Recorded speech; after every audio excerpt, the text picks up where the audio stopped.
So Kimball and Inman, these are the two people behind the data warehouse, guys. All the concept we are talking about is the research that is made by Kimball and Inman. I think they are from Stanford University, and they did this research when they wanted to help the business to keep growing. So there is a little bit of difference between Kimball and Inman. Inman model theoretically is very valuable. Practically, Kimball proved it the way he suggests is more effective. There is a good reason, there is a good supporting reason for that. We'll see that. Look at one of the models first. Ralph Kimball states the data warehouse is bottom-up design. And he says data mart contains primarily dimensions and facts. Facts can contain either atomic data and, if necessary, summarized data. A single data mart often models a specific business area such as sales or production. These data marts can eventually be integrated to create a comprehensive data warehouse. The integration of data mart is managed through the implementation of what Kimball called a data warehouse bus architecture. If you remember the actual architecture which we were discussing yesterday, we have connected two data marts with a bus. The bus architecture is nothing but the dimensions and facts. What is a conformed dimension? If a dimension is shared by more than one data mart, it is a conformed dimension. If it is shared by more than one star schema, it is a conformed dimension. In the same way, conformed fact, we'll come to the definition of it. But Ralph Kimball says, whatever you are looking at is his suggestion. The single data mart often models specific business areas such as sales or production, and the data marts can eventually be integrated to create a comprehensive data warehouse. So his approach is bottom to top. All he is saying is, first build your single bed, start residing there, and then keep expanding it to 2-bed, 3-bed. Or we can also say it in a different way. First build one floor for yourself, reside there, and build the second floor and third floor and rent it out if you want. It's the same way Ralph Kimball approaches, which is actually very practical.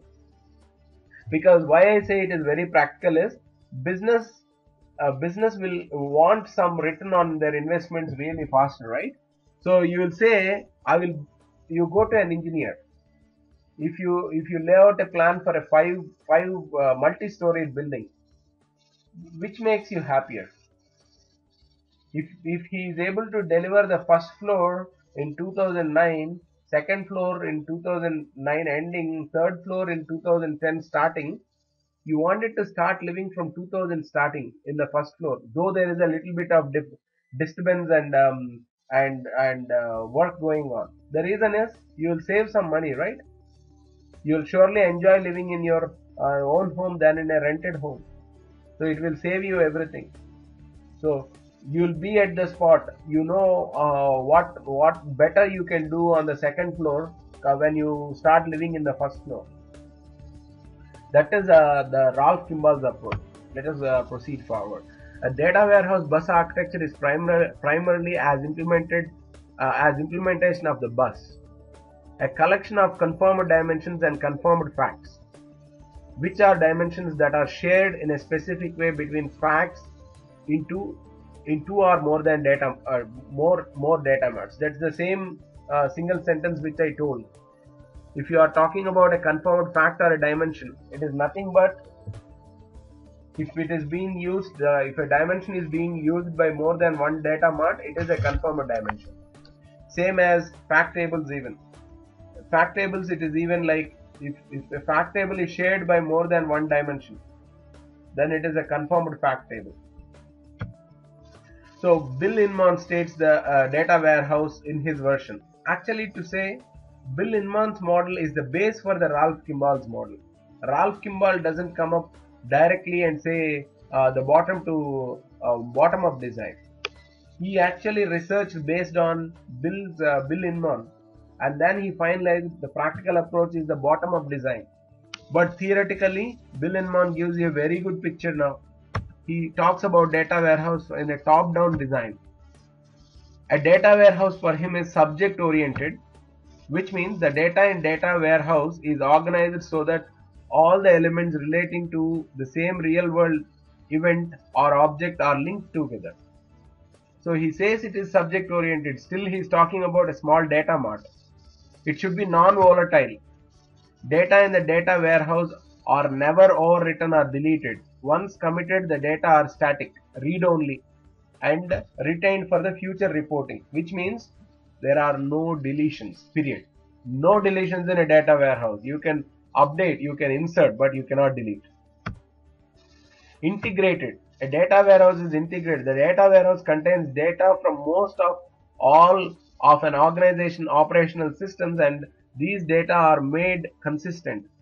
So you will have to integrate with your source systems properly so that it has the same meaning in the operational system and also here.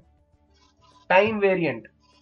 The top-down design methodology generates highly consistent dimensional views of data across data marts, since all data marts are located are loaded from the centralized repository. So here is the final thing. What he says is, all he is telling is, if you are planning for a 5-storied building, he is asking you to lay out plan for 5-storied and start constructing in the same way, which means you are going to, in the architectural world, if you look at civil engineering, that is most comfortable when you look at an office. When you look at the corporates, they are not going to live in the first floor when the work is happening in the second floor. Whereas when you look at the personal level, like your own home, you will always prefer to live in the first floor while second floor is being constructed. So what he is saying is, plan for the 5 stories, execute all at once, make the lintels, make the walls, do the concrete all at once. Finally call the engineer who can do the designing or decorating part of it. So his approach is like that. There is a difference, but statements wise or the definition wise, a data warehouse is a subject oriented, non-volatile, integrated, time variant database that handles the data. So Kimball or Inman both accept for that, but only the difference is Kimball recommends a bottom to top approach, whereas Inman recommends a top down design. So in computing, a data warehouse is a database used for reporting and analysis. The data stored in the data warehouse is uploaded from the operational systems. The data may pass through the operational data store for additional operations before it is used in the data warehouse for reporting. So now it makes sense about the data ODS, guys. So operational data store, the data will pass through that layer, but it is not certain that everything will pass through. It can come directly from staging area and then put it into your data warehouse. That is also possible. But sometimes you'll maintain an ODS separately at more granular level, normalized level, so that it answers some questions there. And finally, the summary of it will be stored into the data warehouse. Benefits of a structured EDW. Let us see the benefits of a warehouse after you build all this.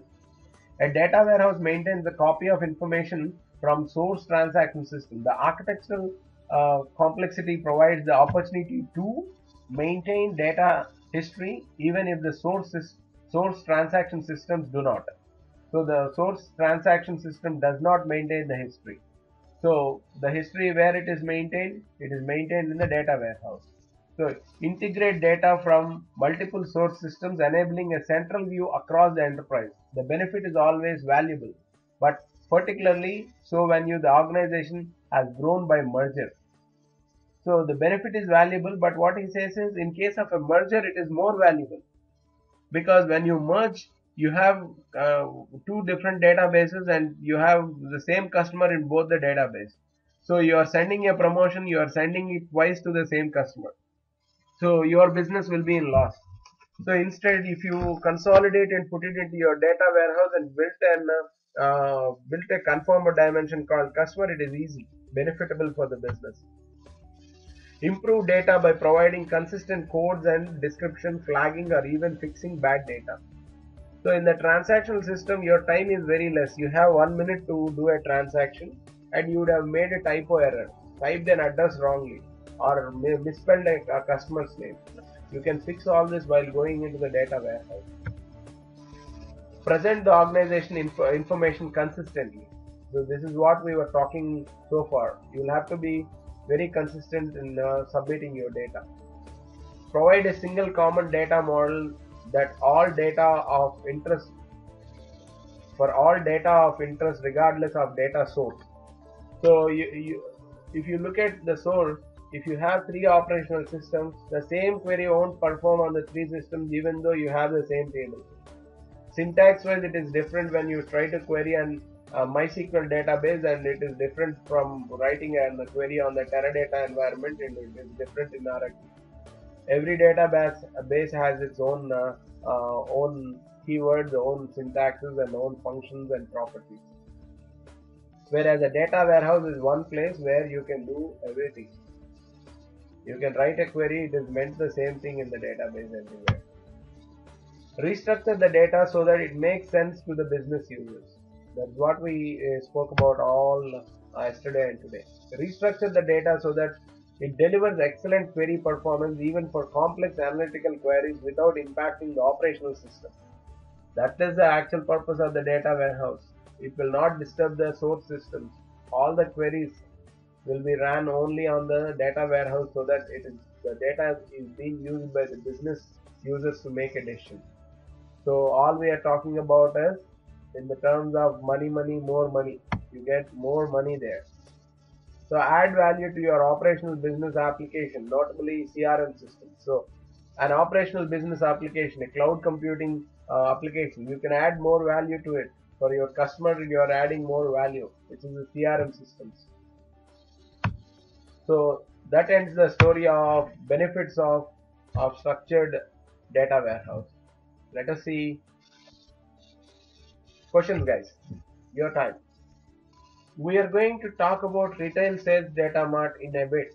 The next presentation is totally about a case study based on a retail data mart. This is an high. I will also give you a case study from one of the universities. I will share it. It is a PDF. You can go through that. That is more valuable than reading through any other book, because that is kind of a comprehensive small 10 pages where you have definition about each term we have used so far. You will see it there. So I will share you that. Some of the people, so far I have looked at 3 data warehouse projects. Everyone used only the Kimball model. Inman model is not practical. Yeah, it is more of theoretical. So the popularity wise, if you see, Ralph Kimball model has the popularity because that is being implemented practically. Because this is the actual point. When business invests something on IT, they want a quick return. If they start a project building a data warehouse today, within another 6 months they want the first report to come out. Inman model cannot give you that report. Kimball model will give you that report easily. No. There is no certain limitation. All he says is declare the grain. In the next session when we talk about it, is all about declaring a grain. Your grain is most important thing. So if you want it to maintain at a very low level of granularity, yes, the performance is again questionable there. And even in the data warehouse, you cannot maintain data for years and years. Maybe you have to make a benchmarking saying, can you purge the data after 10 years? So you are doing business from 50 years, but is it worth maintaining 50 years of data in a data warehouse? Because you are not going to analyze 50 years, generations back. You are not going to analyze the customer. You are going to analyze the current generation, which is the last 10 years. So it is always good. There is a memory restriction on anything. If you go into a library, which is a national library, you have hundreds and thousands of books there. It is very tough to find your own book. When you go to a small community library, it is very sophisticated, very small. Only required things are maintained. Will you read about Vedas at this point, or will you just read about Mahabharata and Ramayana, which is more modern epics than Vedas?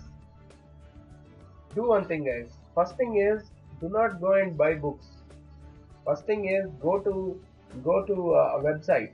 Ralph Kimball has his own website where he publishes few things. His white papers are very valuable.